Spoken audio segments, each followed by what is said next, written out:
Dismayado ang Coalition of Concerned Citizens of Banban sa naging pahayag ni Canadian Prime Minister Justin Trudeau tungkol sa tunay-tuneladang imported na basurang itinapon sa Pilipinas.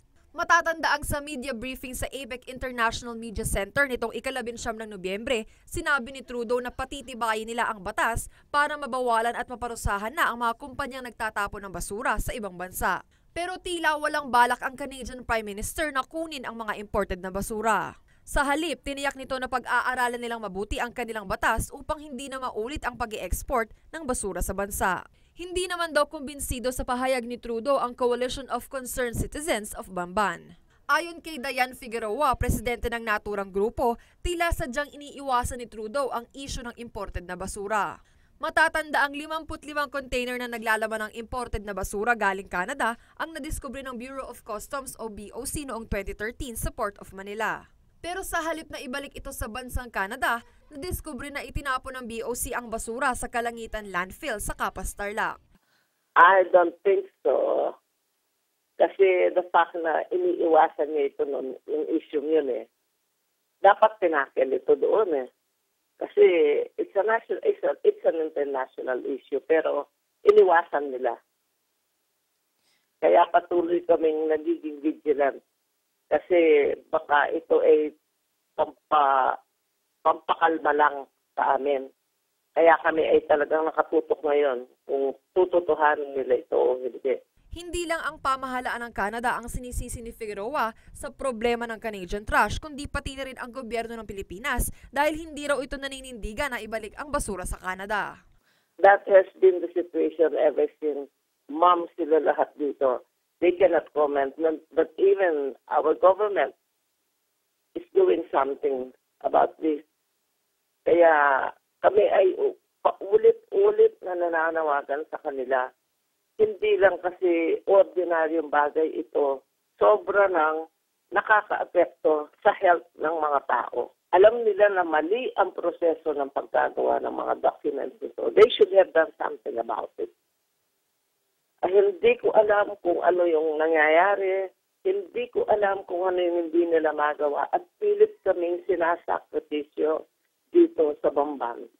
Panawagan ni Figueroa, sana naman ay huwag isang alang-alang ang kalusugan ng libu-libong pamilya na nakatira malapit sa Kalangitan landfill.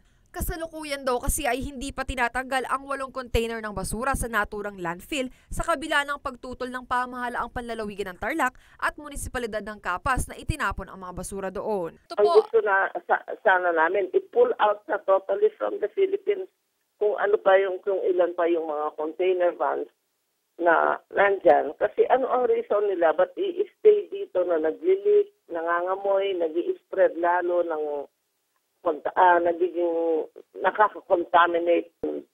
This is a very populated area, yung lugar na yun. We have more than 3,000 houses sa aming resettlement area, which is just a walking distance from Kalangitan. Samantala, bagamat hindi binanggit ni Trudeau na kukunin ng Canada ang mga basura sa bansa, desidido pa rin si Shalimar Vitan, Chief Operations Officer ng Bantoc 6 Philippines, isang non-government organization o NGO, na ito ang solusyon. So kailangan siya talagang ang unang hakbang na pinaka-immediate na magagawa ng Canada ay bawiin ang kanyang basura. Bakit? Kasi sila ang may kakayanan, may facility at may resources para harapin yung usapin ng hazardousness at toxicity nitong waste na pinadala. Kahit nasarado ang Malacanang sa ideyang ibalik ang basura sa Canada, iginigiit pa rin ng Bantoc 6 Philippines na dapat kunin ng Canada ang kanilang basura. Ayon kay Vitan, kabilang ang Canada sa mga bansang lumagda sa Basel Convention. Ang Basel Convention ay isang international treaty na layuning mabawasan ang pagtatapon ng mga hazardous waste sa ibang bansa. Sa pagkuha naman ng basura mula sa Pilipinas, wala din silang law covering that. Nevertheless, ang sinasabi namin, hindi excuse yung walang law na yan. Dahil ang Canada nag-sign on sa Basel Convention, kung saan sinasabi lahat ng nag-sign on ay obligado na kuhanin ng nagpadala ng basura ang kanyang basurang ipinadala.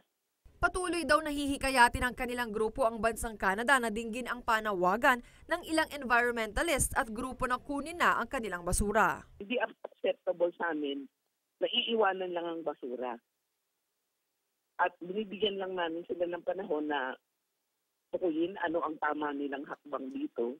Welcome move sa amin na i-plug yung loopholes na yon sa Canadian legal system. Pinaglalaban natin yan. Ang hinihintay natin ay humakbang ng tama si Prime Minister Justin Trudeau. Bukod pa sa ilang grupo at NGOs ay nagmungkahi rin ang ilang netizens kay Canadian Prime Minister Justin Trudeau na ibalik sa Canada ang mga basura. Ako si Erica Hines, nag-uulat para sa Balitang Central Luzon.